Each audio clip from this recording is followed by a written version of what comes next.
এই কেকটা অর্ডার করেছিল একটা দিদি, আমাকে ফেসবুকেই মেসেজ করে কেকটার অর্ডারটা দিয়েছিল। আর দিদিকে আমি পার্সোনালি চিনতাম, কারণ আমি যে হাই স্কুলে পড়তাম সেই স্কুলেই দিদি আমাদের এক ক্লাস উপরে সিনিয়র ছিল। তো যাই হোক, সেই সূত্রেই পরিচয়।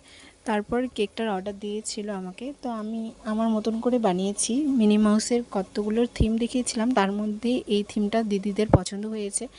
আর যেই ফটো দেখিয়েছিলাম তার থেকে অনেকটা অন্যরকম করার চেষ্টা করেছি, জানোই তোমরা আমি কারো কপি করি না।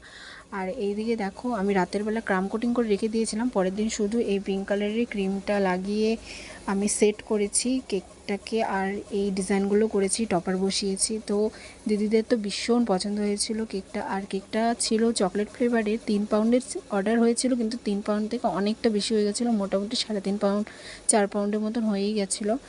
আর আজকের এই ডিজাইনটা তোমাদের কেমন লাগলো অবশ্যই তোমরা কমেন্টে জানিও। যদি ভালো লাগে তাহলে লাইক করে দিও। দেখা হচ্ছে আবার একটা নতুন ভিডিওতে। টাটা।